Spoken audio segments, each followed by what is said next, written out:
Evening, everyone. Hello. I thought we'd have a little bit of discussion about why senior politicians, senior politicians are so bad at politics these days. I don't just mean the Conservatives. They're the worst at it. Labour as well. The Lib Dems, the Green Party, the SNP, they're all in basics. They just can't get right. And I feel a little silly because as we're going to be discussing this, the Assad regime has fallen. Um, I may have to talk. I mean, it's not directly related to British politics. It will be at some point, obviously, whenever any regime collapses. Obviously, it affects other countries around the world. But yeah, I do feel a little bit silly. There's a weighty subject happening right now. And yeah, we're just going to talk about how crap politicians are. Never mind.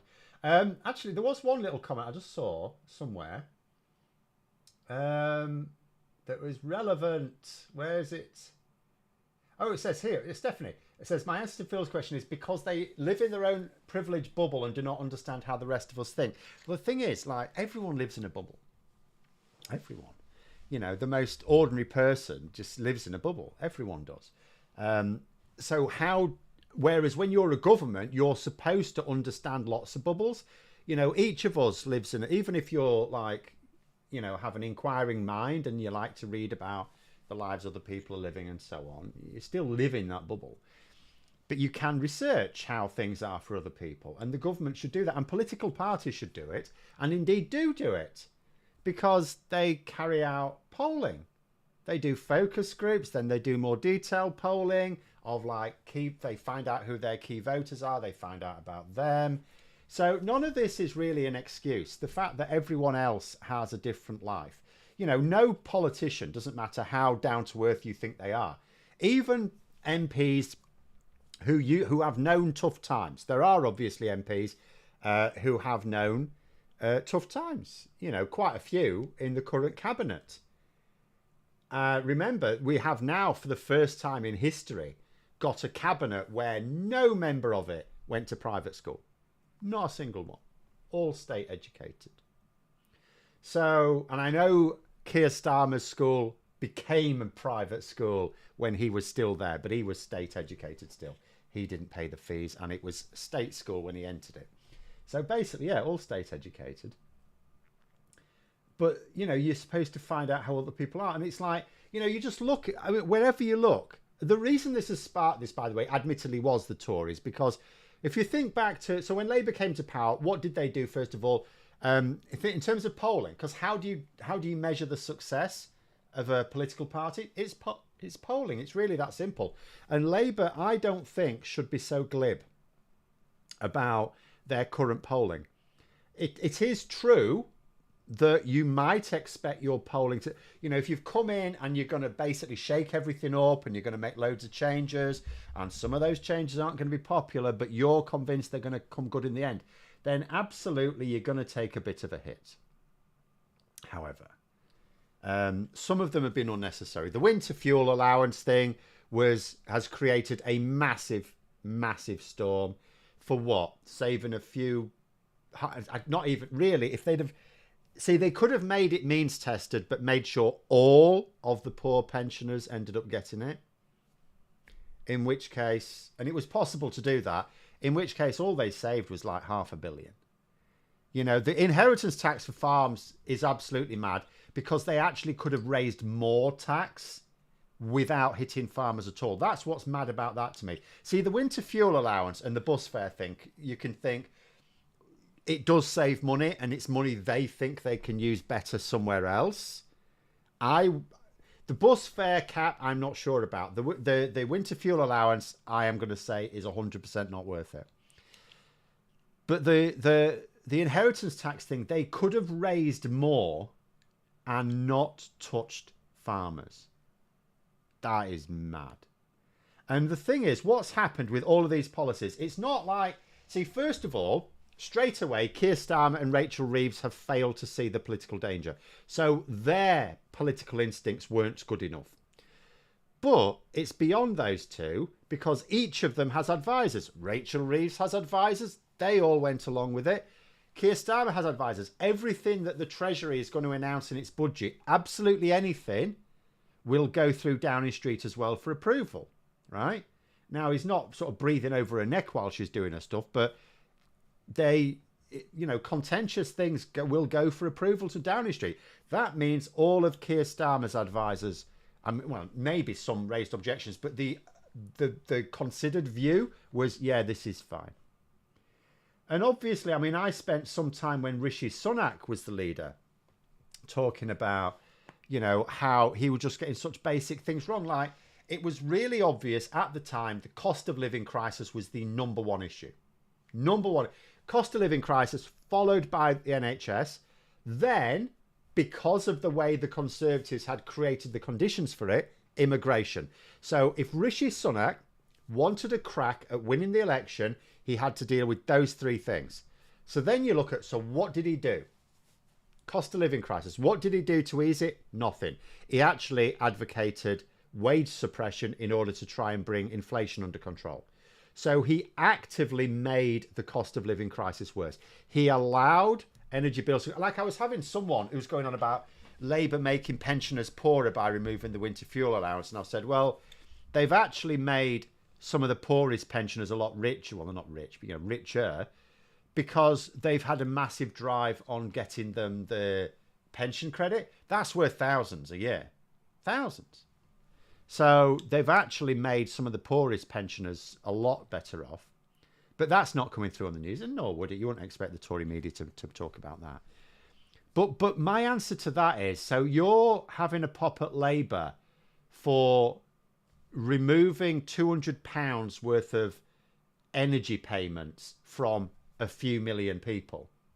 But you had no problem with the Tories adding £500 to energy bills for everyone across the country. How does that make sense? But again, the media don't present it like that. Say Labour want to show that they can make tough decisions. Yes, but they don't have to be unnecessarily unpopular. I get that what you wouldn't do, you wouldn't prioritise polling at this point. You wouldn't say we have to on a daily basis do whatever helps us, because that's where Sunak went wrong. He kept saying, what can I do to get next week's polls looking better for me? Instead, what he should have done was to say, because he had control over when the election was going to be, he should have said, I'm going to make sure that I'm popular by the next election.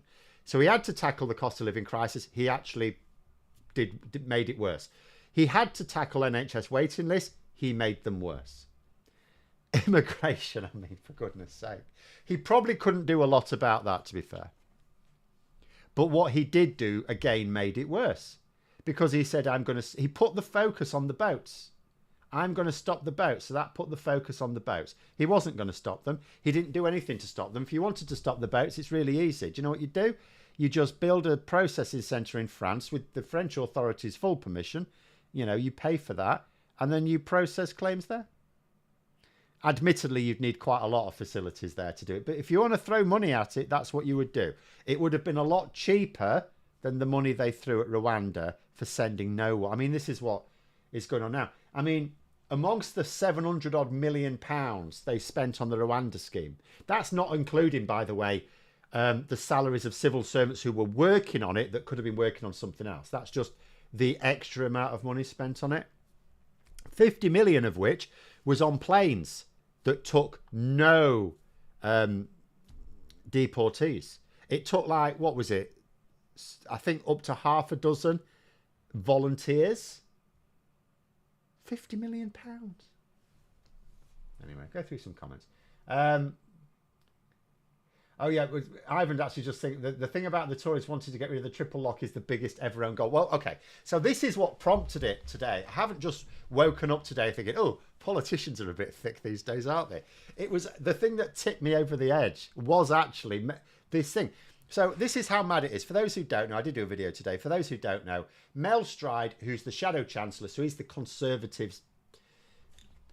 If Keir Starmer did call an election tomorrow, and we had that election in the new year, and the Conservatives won, Mel Stride would be the Chancellor, right? That's how it's set up. So he is the one forming the Conservatives' economic policies. And they don't have many policies at the moment. Remember, Kemi Badenoch made a bit of a virtue of it. She said there's no point in coming up with lots of policies. this far out from the election. Okay, fine. So when you don't have many policies, however, people are going to focus in on the ones you have. And now they have a policy of the triple lock being unsustainable. So we have this situation. This is how mad it is. So Labour scored a few own goals. So the winter fuel allowance obviously has annoyed a lot of pensioners. A lot. Even pensioners who can perfectly well afford it are grumbling because, you know, that's 200 quid they're not getting now, right? It doesn't matter that they don't need it.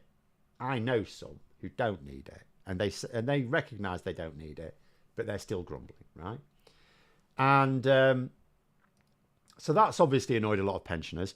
Then even the farming thing has annoyed indirectly a lot of pensioners as well. So the Conservatives have been thrown this lifeline, right?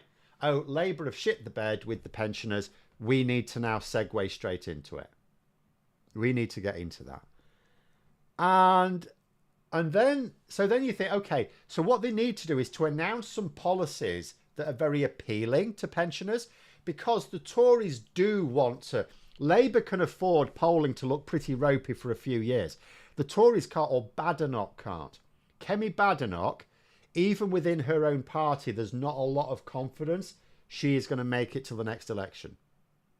I don't know how widespread the view is that they'll have to replace her, but there seems to be a significant strength of feeling. It's not necessarily a majority, but there are certainly some who think she'll probably not make it. So she needs to prove them wrong. She's on a much tighter timetable than Keir Starmer to prove herself. So she wants to get the dial shifting. She wants the... And now is the best time. Because Labour is so unpopular, unnecessarily so, this is her opportunity to get the polls moving in her favour. So what you would want, because polling is, of course, weighted towards people who are more likely to vote, so it's naturally weighted towards pensioners anyway, because as a voting bloc, it votes in like large proportions. So it's, you know, so yeah, voting intention polls are naturally skewed more towards the elderly than they represent amongst society. So you would announce some policies that will appeal to pensioners. I don't think saying that the triple lock, which is probably the most pensioner-friendly policy anyone's come up with in my lifetime, is the way to go. It's utterly insane. And it's just, on a fundamental level, it offends me that senior politicians who are dictating the drumbeat of our political life are this bad. And over there saying, my employer's going to use the increase in national insurance contributions to reduce my pay increase. Well, I mean, it's, you know, can you go somewhere else? And an employer that wants to do that can come up with any excuse they like for it. But, I mean, that's the thing to do if you can. Go, okay, well, I'll go somewhere else then. We need a fill chatbot that we can use when faced with the double standards of people complain about the government. I've got a good one tomorrow, the Daily Mail. Reform UK. So Reform UK, after going on, I'm going to leave this for a video tomorrow, but a little snippet. So they claim they're on the side of the farmers, of course, because Reform UK are absolute opportunists. I mean, politicians, I don't criticise that too much. Politicians have to be opportunists, right? Which, I mean, I've just been arguing why the Conservatives should have been more opportunistic than they have been. So, but Reform UK are sort of quite good at it. So they claim they're on the side of the farmers. Obviously, farmers are upset with Labour. Reform UK have gone, oh, we want their votes. If Labour don't want them, we'll have them. So they're claiming to be on the side of the farmer. Rupert Lowe of Reform UK has actually been attacking farmers. He has been putting his shoulder behind a campaign to stop people buying British farming produce. That's good, isn't it? That's interesting. But again, these are the things that are not pointed out enough. They're not pointed out. You know, farmers should be going, Reform UK are not on our side because they're actually trying to make it harder for us to sell our stuff. They're actually supporting a move to boycott British farming produce. So yeah, all of these double standards should be called out all the time from everyone, including from Labour. If they were called out consistently, you wouldn't have these double standards in politics, because the only reason you do is because they work. You know, we do it to ourselves. I was looking at something. Someone posted something up, a little meme. It's about America, but it applies everywhere, doesn't it?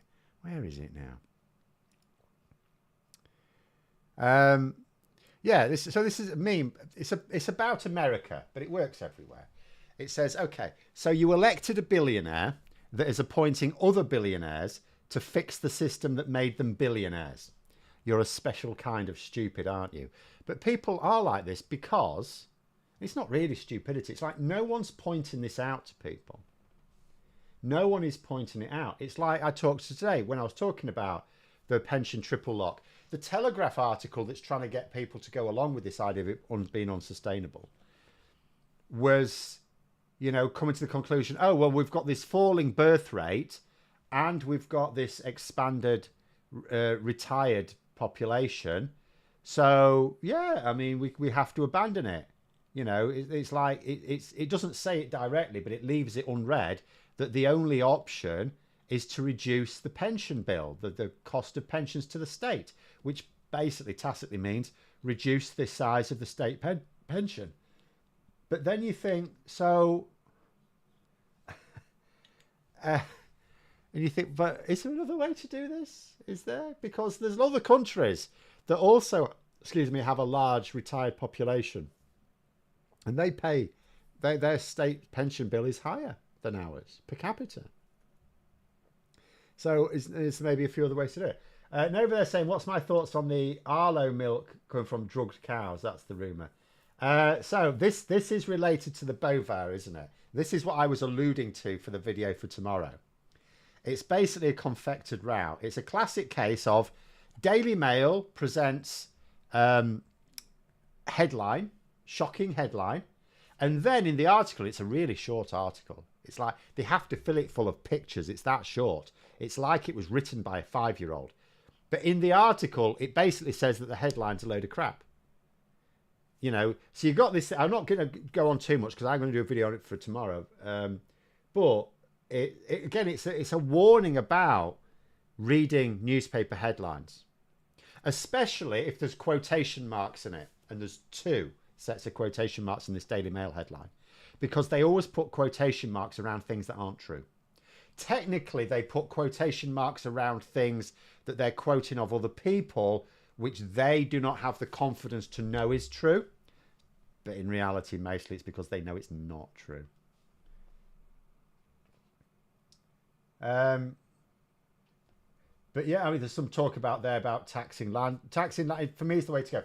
Anyone who talks about just taxing wealth as a percentage of the wealth is like just on another planet, because we know what happens. We've seen what happens. They just move the wealth. And the thing is, when they move, because it's like saying, oh, but there's this, you know, there's this amount of wealth being declared that we could tax it. They're only declaring it because it's not taxed. If you tax it, they'll move it somewhere else. They'll move it to where the people, we know that very wealthy people arrange their financial affairs to pay as little tax as possible. It's like a hobby for them. There's these people who are so rich, they don't really have to, their businesses largely run themselves. They may have to make the odd executive decision, but it mostly runs themselves. They don't have to do it. So they spend their entire time working out how to get out of tax. It's like a hobby. It's like an intellectual pursuit for them. And even they don't do it. Their accountants do it. But so if you increase the tax on something, of course they'll try. I mean, the example of the employer there saying, oh, sorry, I'm going to have to give you a lower pay rise because of the national insurance hike. Again, everyone who's focused on profit, whether it be a small business owner or whether it be someone who's like a huge wealthy investor, if you're focused on profit, you're focused on profit. So you want to maximize it. And you'll come up with any excuse you can to do that. So if you tax it, and what happens then if they move some of that wealth, we may actually take in less tax, because some of it may be taxed indirectly because of income. What we should do is look at land tax. Anyone who wants to get serious about taxing the wealthy should talk about land tax, because there's nothing they can do about that. You cannot get out of land tax. Cannot get out of it. Because you can't move the land. If the government set out various criteria, because like my suggestion is, you don't get taxed according to how much land you have. You get taxed according to partly that, but partly what it's used for. So if you own a home, I mean, you technically will own a small amount of land. Well, but using it as a primary residence, that's useful. So you can pay a very low rate of tax, and you could use it to replace council tax, and you could make it work out so that you'll pay less in land tax than you do council tax. So even if you like rent and your landlord will have to pay it, it still works out cheaper. Yes, they will pass it on in the rent, but it works out cheaper still than council tax. And then you could say to someone who has like a second home, oh, that's not actually useful. So you can pay a higher amount. So if you've got a person who owns two identical houses, or near enough, it's the same amount of land, in two parts of the country, one is their primary residence, low rate of tax. The other is a second residence, high rate of tax. Because second homes are not useful to society. Unless they are, I mean, like MP's second homes is a different thing, right? Because that's for work. If you can demonstrate it's for business purposes, then, maybe you get a lower rate. But if it's basically just a holiday home, you can pay a higher rate. And that, because it'll replace council tax, that land tax, by the way, the government don't even have to bring it in. The government can just say land tax will go to councils or whatever, local authorities. So they don't even have to do it to raise. So you can actually devolve more spending to local areas and do it through, as well as business rates and the usual stuff, land tax. So if you've got a community, for example, you know how some of these small communities where there's lots of people who have like holiday homes, and it's really bad because when they're not there, it's like no one's using the shops. Well, if they have to pay a higher rate of tax, that goes to that local community, and then they can use that for what they like. Why are Labour not pushing for a land tax then? Really, I've no idea. I don't know whether it's because it's really complex and they think they've just got so much to do and maybe this is for later. I really couldn't tell you. And the reason I couldn't tell you is because no one's asked them. I fancy that, I've spent enough time observing politics that if someone asks a politician a question, I can analyse the way they answer it to give me some inkling as to what they're really doing, right? But if no one asks them the question, and they have to be persistent, if no one asks them the question to the point where they have to start giving some detailed answers, I really don't know. I have no idea why Labour don't pursue a land tax, because nobody is asking them. Parcel saying land tax perfect as like booze, people always want it but cannot move it, and if a tax on it the value will come down, could make it easier to buy by the landless if not declared seized. Yes, exactly that is precisely it. You cannot hide it. It shows up on radar and everything.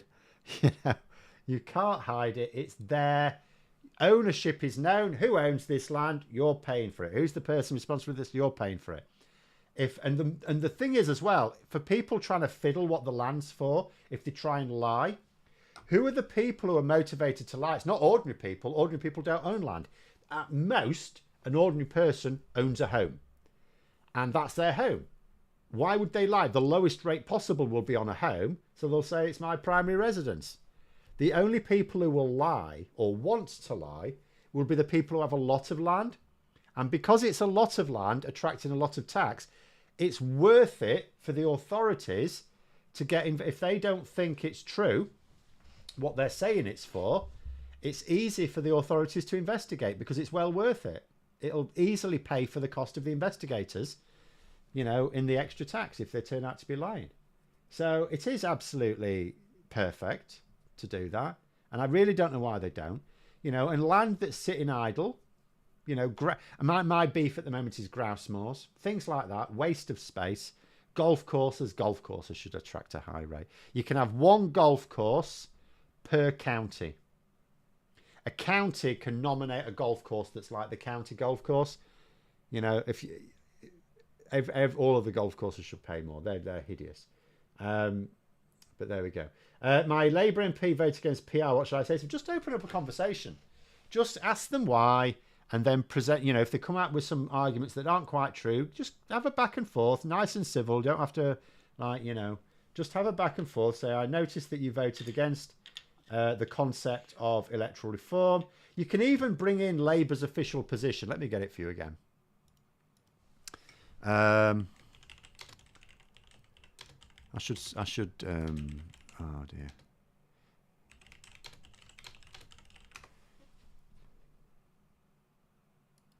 Let me have a look here. Oh, that's the wrong one. Hang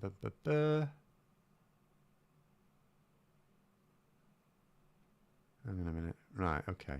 I'll give you a link to the Labour for a New Democracy site where they quoted it. Basically, yeah, the Labour's official position. And this isn't like, because some people think, you know, I couldn't believe it when the Guardian said, "Oh yeah, Labour are,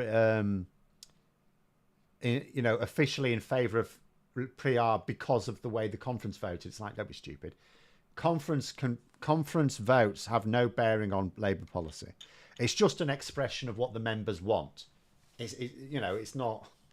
The members don't decide policy, thank God. But this came from the National Policy Forum. Now, statements from the National Policy Forum, they're like UN resolutions. If they're going to pass, they need to be very carefully worded, and you have to get agreement from basically everyone. And this means if Starmer was against this statement, wouldn't have happened, right? So this is the wording. This is official Labour, not policy, because it's, but position. The flaws in the current voting system are contributing to the distrust and alienation we see in politics, but there is no consensus for a new system. Any proposed change to our voting system must be carefully thought through. It cannot be dictated by political leaders or forced upon the country from the top down. That is formal Labour position. And until the National Policy Forum changes it, that remains the Labour's position as accepted by Keir Starmer, because Keir Starmer's, like, you know, the people loyal to him on the Policy Forum would have blocked that if he didn't want it coming out. So the fact it was, now you'll notice it is worded in such a way that it's not, well, we need proportional representation, sure, but it does say we should have electoral reform. So you could just open up a conversation saying, this is Labour's position. What are you going to do to, because it says here that first past the post contributes to distrust and alienation. I assume you don't like distrust and alienation in our politics, but there's no consensus for a new system. So what are you going to do to get the consensus? That's what you could do. But there we go. Heard there were 100 applications for golf courses in Essex alone. Use a lot of chemicals online. Yeah, they're an environmental nightmare, golf courses. I mean, you know, I don't want to be too harsh. I don't like golf. I've never liked golf. But I get that people do. I'm not going to impose my own, like, sense of what is a worthwhile pastime on others. But, you know, I mean, Mark Twain, I think with some validity, said that golf is a good walk ruined. But, you know, if you like golf, you like golf. But it's just environmentally very bad. So we shouldn't have too many golf courses. It's a lot of land. And the thing is, we have the technology these days to be able to play golf without all that land. You know, you just have an electronic system. Just get like you could do it in a like a hall type thing. Just have a load of driving ranges that aren't actually just driving ranges. You know, you hit a sensor with your club. You can use the different clubs, hit your sensor, and it's like a computer game. You can have a VR headset on. Brilliant. Do that. Don't have to get wet when it's raining. You don't have to, like, pollute the land. Do that. Brilliant. Anyway, Daniel's saying a recent poll had Labour down to third. Yeah, this is bollocks, by the way, but I'll go through what you said. 23%, Reform 24, compared to the general election where Labour got 34 the vote, Reform got 14. Can only conclude Reform again most from Labour. Now, that poll is an absolute nonsense. It was produced by the polling company who finished bottom of the heap. So there was some analysis, obviously in the days after the general election, there was some analysis of how pollsters did compared with the actual results. And this particular pollster, along with Matt Goodwin for the other, because they did two different types of poll, came bottom of the heap. So that company didn't do any. The other thing as well, they didn't do any voting intention polls at all.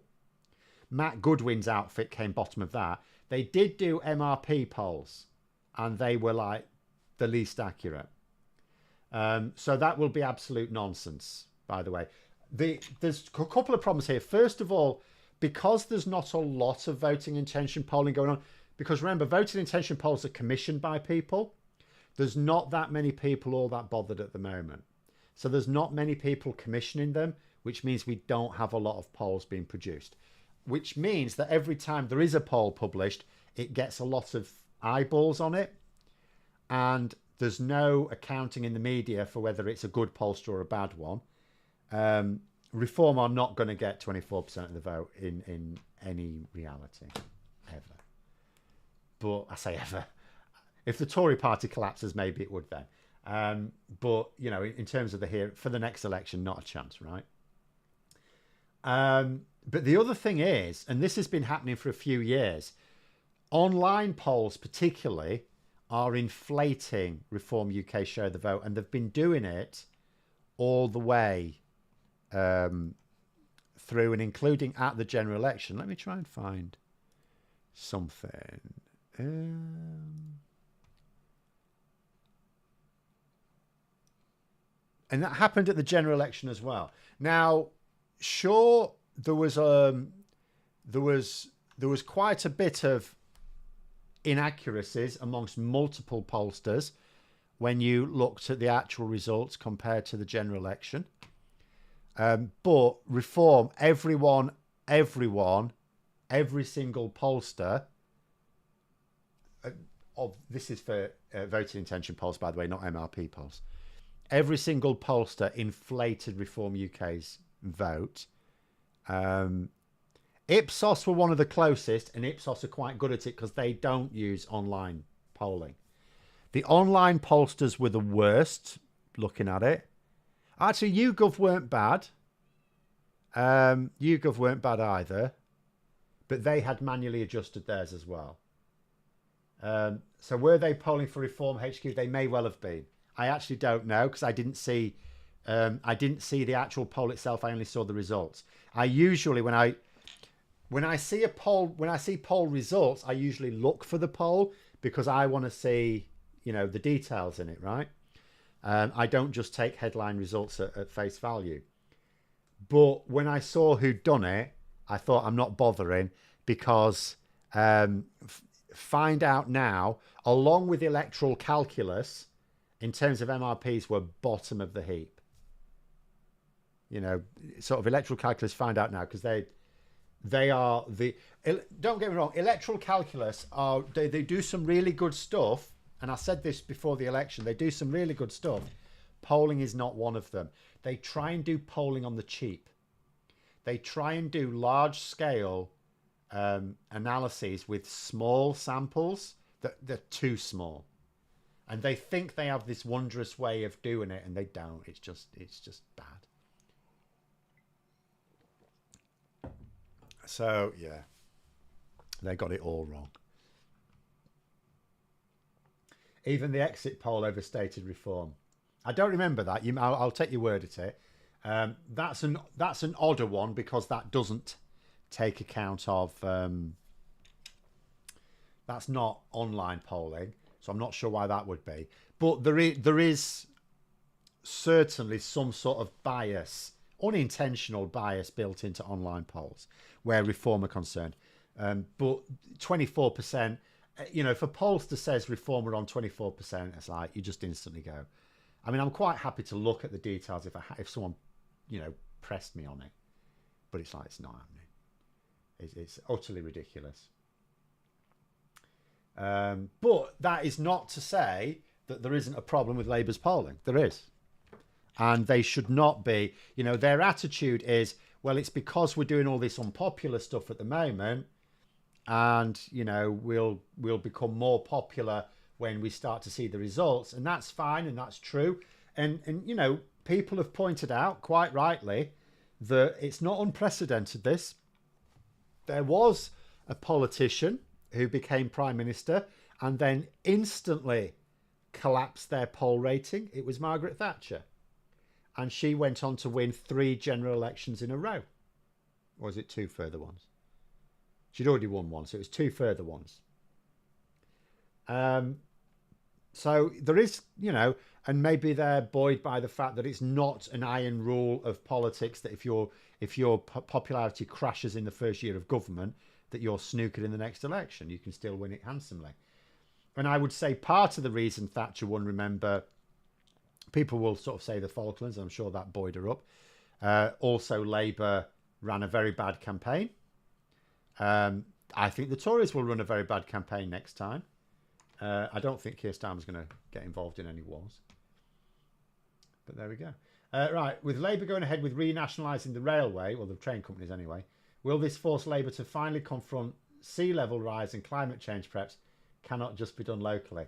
I strongly suspect it is intended to be done locally. So the question therefore will become, will local authorities be given the powers and also the nudge to do it? But I don't see how nationalising the railway or the train companies will, because people like to make the distinction, which is fine, will follow on from that, because it's 2 different government departments. It's 2 different government departments, really. I would say the government departments that should be most conscious of flooding would be housing, which is Angela Rayner, and DEFRA, which is Steve Reed, rather than transport, which was Louise Hagan, is now Heidi someone. Sorry, I've forgotten her second name now. But there we go. Have I missed why politicians get basic politics wrong? No, sorry, I just went off on a tangent. It's my fault.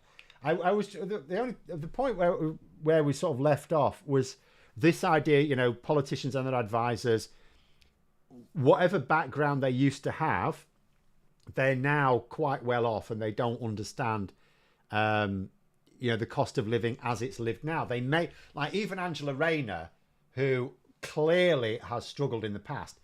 It was a different sort of struggle. It was a struggle 20 years ago.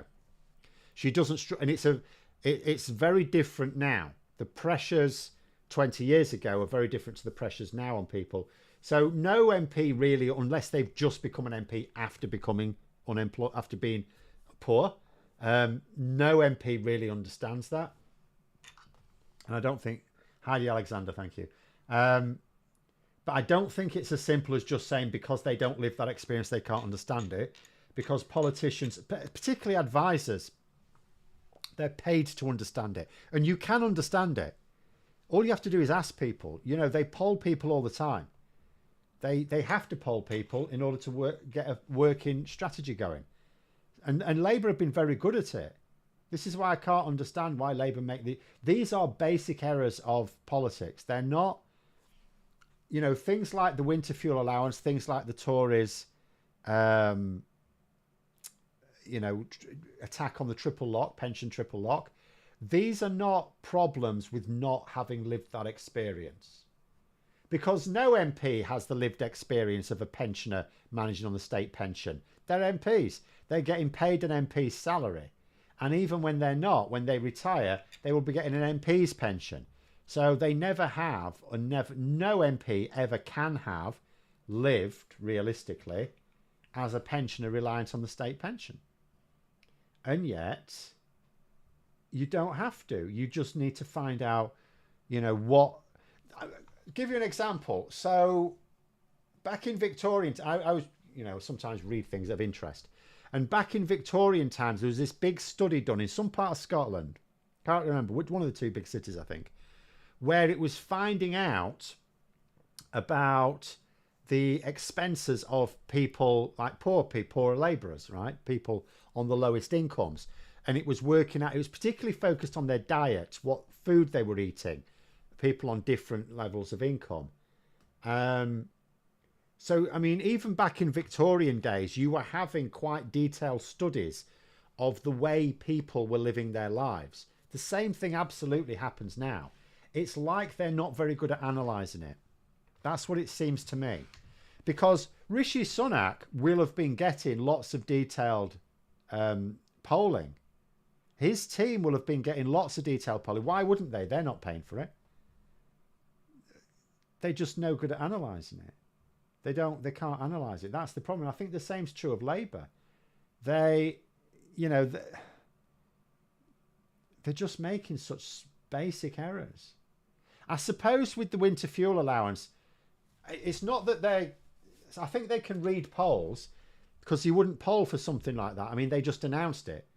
One minute there wasn't a policy to remove the winter fuel allowance. The next minute there was. There was no time to actually poll it. They just didn't realise how much of a stink it would cause. And that's not because they're not pensioners themselves. No MP's a pensioner. It's because they don't understand how people are going to react to something like that, because they've never polled for it. But anyway. I still have not given up on badgering Steve Reed about mercy for badgers either, as it was a manifesto promise. It was a manifesto promise. Unfortunately, because it was a manifesto promise, it was one of those by the end of the parliament type things.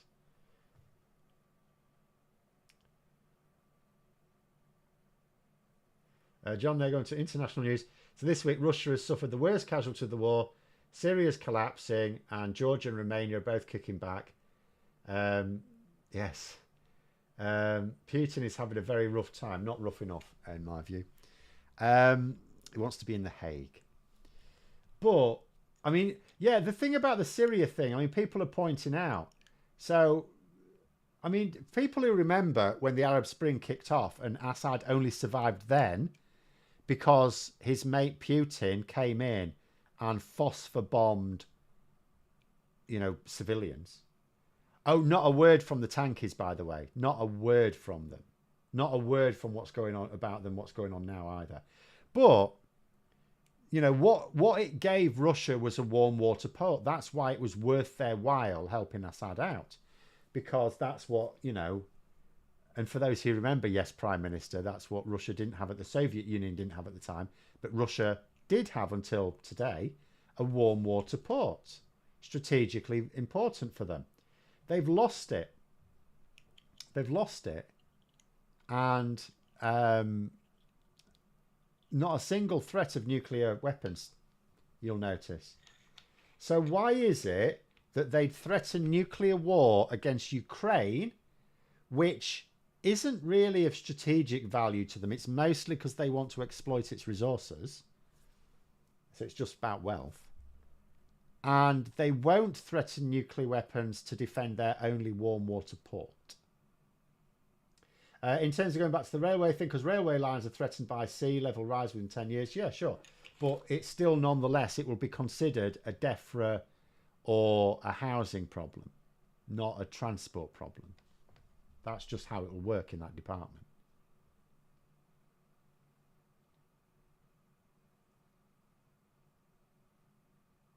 The trouble is, will Syria now become an actual democracy? So here's the thing. The HTS, the group that's... I will just point out, just because the Assad regime is falling doesn't mean there's a smooth transition to another regime. HTS is the one that's done a lot of the work on this, but there are other parts of Syria that are just basically falling, and they're not under control by anyone. It's like anarchy. So we'll have to see what emerges. I don't think democracy is on their mind. So you're basically just left hoping that it's a benevolent dictatorship rather than a malevolent one led by a war criminal. Not that he's technically a war criminal, not been convicted, but so yeah, because I mean, we could well be in 10 years' time going, because this happens all the time, doesn't it? You get one country that has a monster in charge of it. There's an uprising, a popular uprising, and then the next lot turn out to be not necessarily as bad, but still pretty bad. Sometimes worse, sometimes better, but still bad. So I have no idea whether Syria will come out of this and be able to look forward to a brighter future. No idea. We will just have to hope.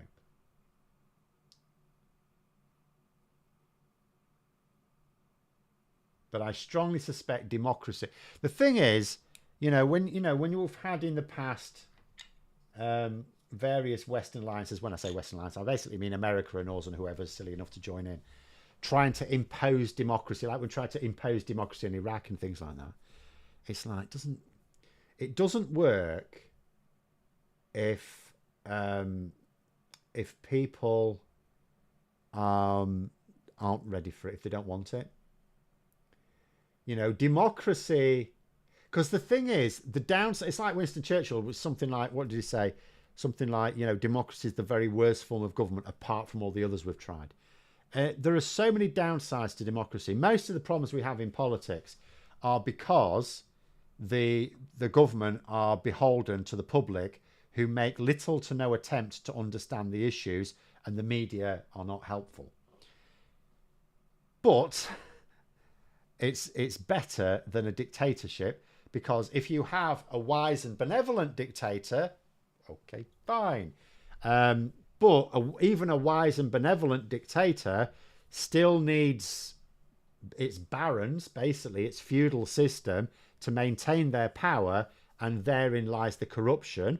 And of course, when that dictator dies or whatever, they're replaced by someone else. They're not necessarily wise or benevolent, are they? So that's why you're better off with democracy, even though it means just replacing the government every few years just for the hell of it. At least it keeps politicians on their toes. But there are so many obvious downsides to democracy that unless you really, really want it, it will never survive in any system. It will never survive. So unless the people of Syria desperately want a democracy and can agree on what that democracy should look like, because they'll be fighting against a lot of vested interests, it's not really going to happen, is it? Has Starmer said whether or not the UK will back Ryova? I have no idea. At the moment, I don't know. I've not seen. I suspect they won't be saying very much at all just yet.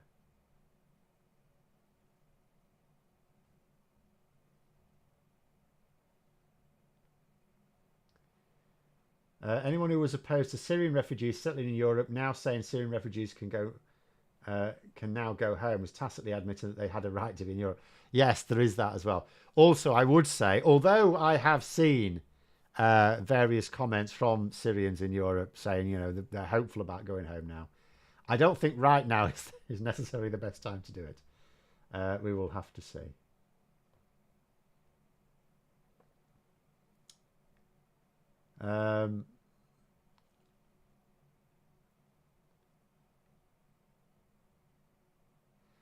Kurds have suffered from every direction. Why can't people just get on? Well, exactly. It's evil people, wicked people just rise to the top, don't they? Because in politics, you get good people and bad people, but you get a higher proportion of bad people, because good and bad people are both motivated to do good and bad.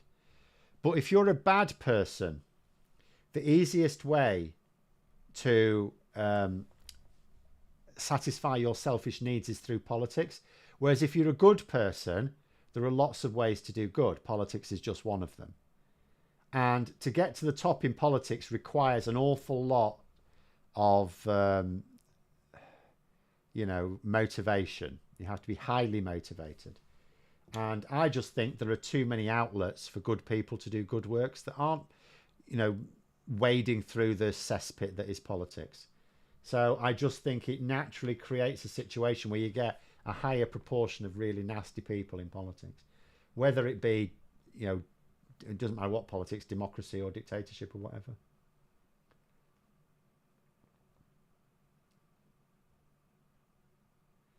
Rojava is currently the only relatively democratic and peaceful part of Syria right now. Yeah, I mean, all we can say is probably there's going to be a lot of changes coming over the next year. We will just have to see what happens.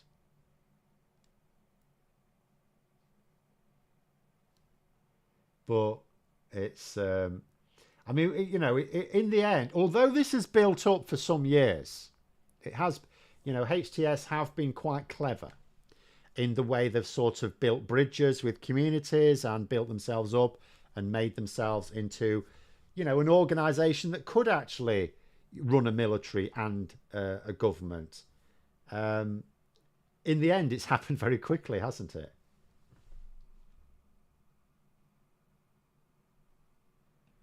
Kurds want their land back. Turkey and Syria refuse to let go. Of course, people don't let go of things. Which is why Nigel Farage genuinely can't understand it, that we're, relinquishing control of the Chagos Islands, because it's like, well, we have them. It's like, yeah, but we're not allowed them. We stole them. What does that matter? Does anyone think Johnson has any chance of clawing his way back into the Tory party? I think he does. I think he absolutely does. The conditions for it. So again, speculation, but couple of years. Let's say Labour are starting to be able to point out some things they delivered. Now, hopefully, at the very least, NHS waiting lists, and hopefully the cost of living crisis easing. I don't know what they think they're going to be. I hope Labour are not sat back thinking, well, it'll all come good just before the election, because that's a bit reckless. So let's imagine a couple of years' time, Labour. I've now lost all faith that they'll get better at PR. They might do, but I'm not holding my breath. I've lost all confidence that this is going to happen, right? And I'll tell you why. Because, so when things went wrong over summer, like to begin with, they went well, but then they went wrong. And Keir Starmer, it was said, acted ruthlessly in basically saying, oh, Sue Gray's fault, let's change things about. So you go, okay, he's recognised a problem. I don't think he applied the right solution, but he's recognised a problem, applied a solution. So then I thought to myself, so if it doesn't improve, he'll be equally ruthless then, won't he, in changing things up again? But the problem is, I keep hearing little off-the-record, little statements from inside Downing Street that, oh yeah, things are much better now that McSweeney's, I talked about this last week, now that McSweeney's chief of staff. And it's like, no, they're not better. You're living in an echo chamber, mate. They're not better. You just preferred him to Sue Gray is what you're saying. Because I have seen no improvement at all. They're not just still making mistakes. They're still making the same mistakes. Like, making mistakes, they're going to make mistakes. Do you know what? They've just come into government, having not been in government. Of course, they're going to make mistakes, right? They also, it is a fair comment that they didn't get much time to prepare. Rishi Sunak was supposed to have allowed Labour to have talks with the civil service long before the election, and he didn't. He only authorised it a few weeks beforehand. So Labour have not had that basically the Tories laid a load of landmines for them. So yeah, they were going to have little missteps, but they're still happening. They're still going on, and it's the same ones. It's not. I would be more comfortable if they're making different mistakes. They're making the same mistakes. So, but I do believe at least that administratively they will make things better. So 2 years later, Kenny Badenoch's under pressure. Boris Johnson, having made a few million quid on the speech circuit, says, I'm ready to return now. Why doesn't someone step down? I'll just win a by-election and then I'll come and help you. So yeah, I can see Johnson trying to get back into Parliament. Now, the thing is, I suppose if Badenoch sees that her number's up, and she could, how when Theresa May, when she was basically done at the end of 2018, but she said, look, just let me get Brexit over the line, then I'll resign. Kemi Badenoch could get a stay of execution herself. She could say to if at the time at which MPs are going, let's get rid of you, she could say to, I'll tell you what, let's not get if you don't want me, okay, fine. Let's get someone in who's not shit. Boris Johnson wants to come back. Why don't you just leave me alone for a few months? We'll engineer a by-election, get him back in, then I'll resign. So she could do something like that, deliberately to screw over her challengers within the parliamentary party. So I could see it. I'm not saying that will happen, but I can see it. Would I agree that Downing Street are falling for confirmation bias due to being an echo chamber? I think there's a lot of groupthink in there. I think the problem is a lot of political advisors think... I'm going to quote Yes Minister again. There's a Yes Minister which is all about like gender imbalance in the civil service. And in it, there's this meeting of permanent secretaries, like the senior civil servants in each department, all going on about, you know, there's some proposal of like quotas for women in senior positions. And they're all going, oh, yeah, totally. We agree in principle. Oh, but it wouldn't work in our department because of this, that, and the other. Oh, and it wouldn't work in our department because of this. And they go round, and at the end of it, they all say they want to make sure that it's written in the minutes that they couldn't, that, you know, that group of people couldn't represent a more diverse group of people. And it was all, you know, middle-aged white men who'd gone to Oxford. And I think the same thing. You know, I think these advisors think they've all got different backgrounds, but they haven't. They've all had the same political education. And so they agree with each other on too many matters of opinion. The only thing, if you're going to have a group of advisors, what's the point of having a group of advisors? It's specifically to get different points of view. Otherwise, you just have one advisor, right? Actually, if you don't want a different point of view, you won't have any advisors. Just do everything that occurs to you, right? So if you're going to have multiple advisors, it's because you recognize the need to have multiple points of view. If this group of advisors is agreeing on anything other than statements of fact, objective fact, then it's not an effective group. And I don't think there's enough disagreement amongst the advisors. Advisors should be disagreeing with each other a lot.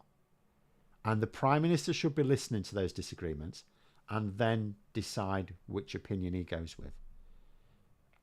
If I was the Prime Minister, or indeed any Cabinet Minister, because all Cabinet Ministers have their advisors, if my advisors were in agreement on something, I would worry. I would be concerned. Because why would they agree? They're not doing their job right if they're agreeing. So I think groupthink is the problem. I think it is a fundamental problem in politics. And I think it's just as much a problem for Labour in government. Arguably a bigger problem for Labour in government than it was in opposition. Because in opposition, they were paranoid enough to question everything. Whereas in government, now that they've got this massive majority and 5 years to make good on it, I think they've lost that pessimism. They've lost that paranoia. And I think they're now entering the realms of like, you know, as you say, confirmation bias. I'm going to say, I'd be happy if Boris Johnson went to the US to work with his mate, the orange one. Just want Boris Johnson out of British politics. I don't know. I'm in two minds. Part of me thinks yes, that would be better. Because I suppose it depends whether you think the Conservative Party is reformable in the short term. If you do, then yeah, you want Boris Johnson out of the way because he's going to be a barrier to the Conservatives actually facing up to reality. But if you don't, if you think that no matter what happens, the next two, at least, never mind the next one, the next two Tory leaders are going to be deluded in some way and not at all helpful, then actually having Boris Johnson in the mix helps because it creates divisions within the Tory party. If the Tory party are not going to face reality, they may as well fight each other and split the right-wing vote with Reform UK. But anyway. Have the rebels reached Damascus yet? So I'd heard earlier that basically Damascus, I don't know that they'd reached it, but there was definitely, I think Damascus was gone, as I understood it at the time. Let me see if I can find an update. Where's the BBC News?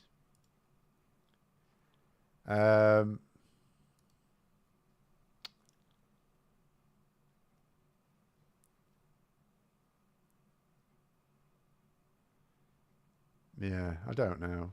Talking about suburbs here.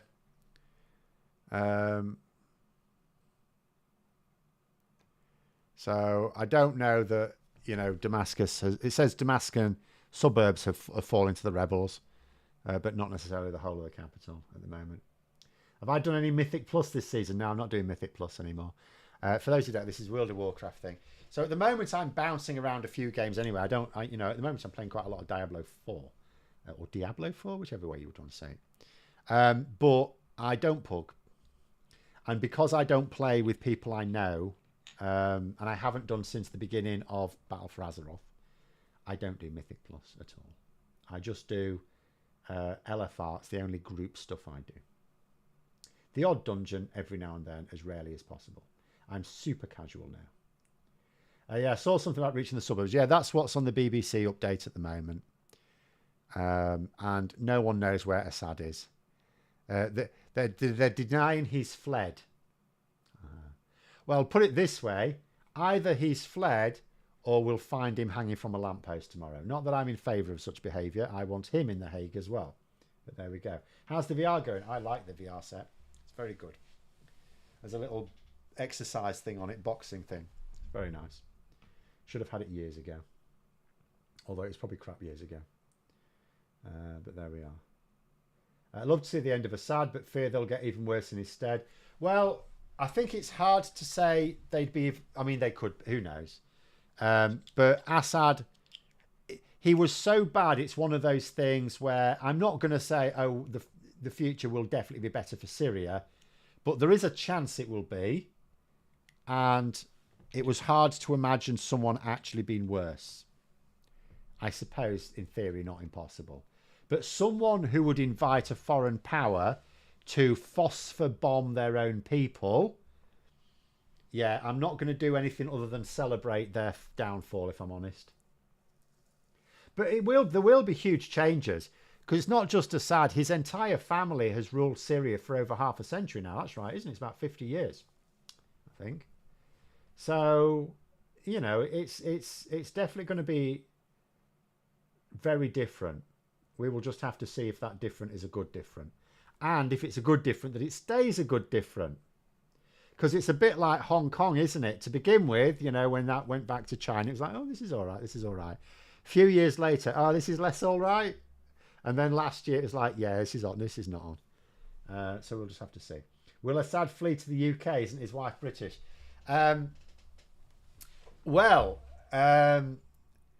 All I'm going to say is we are a signature to the ICC.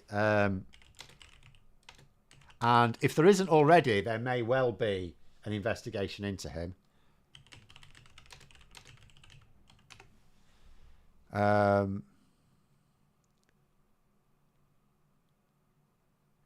Apparently the French have an arrest warrant for him. So I mean, we might actually hand him over to the French authorities. I don't think he'll come to Britain. I don't think exile in Britain will be a clever idea for him, unless he likes prison food. Thought Assad was in Russia, that's probably more likely. I believe Assad is a trained chemist, but I know he's a scientist. Perhaps he could work in Rishi Sunak's dad's shop. Yeah. I don't think he has the shop anymore. I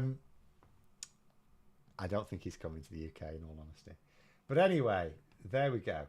So the Chinese broke the terms of the agreement with the British on Hong Kong. Yes, indeed. Yes. And as I say, whatever...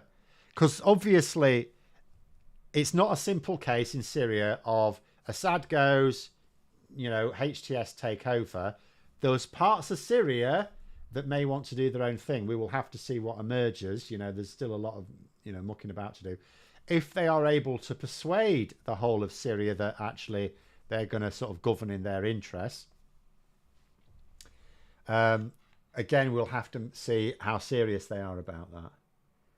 But there it is. Anyway, run out of time there. Thanks very much for coming on, everyone. Have a great rest of evening. And until next time, I'll see you later.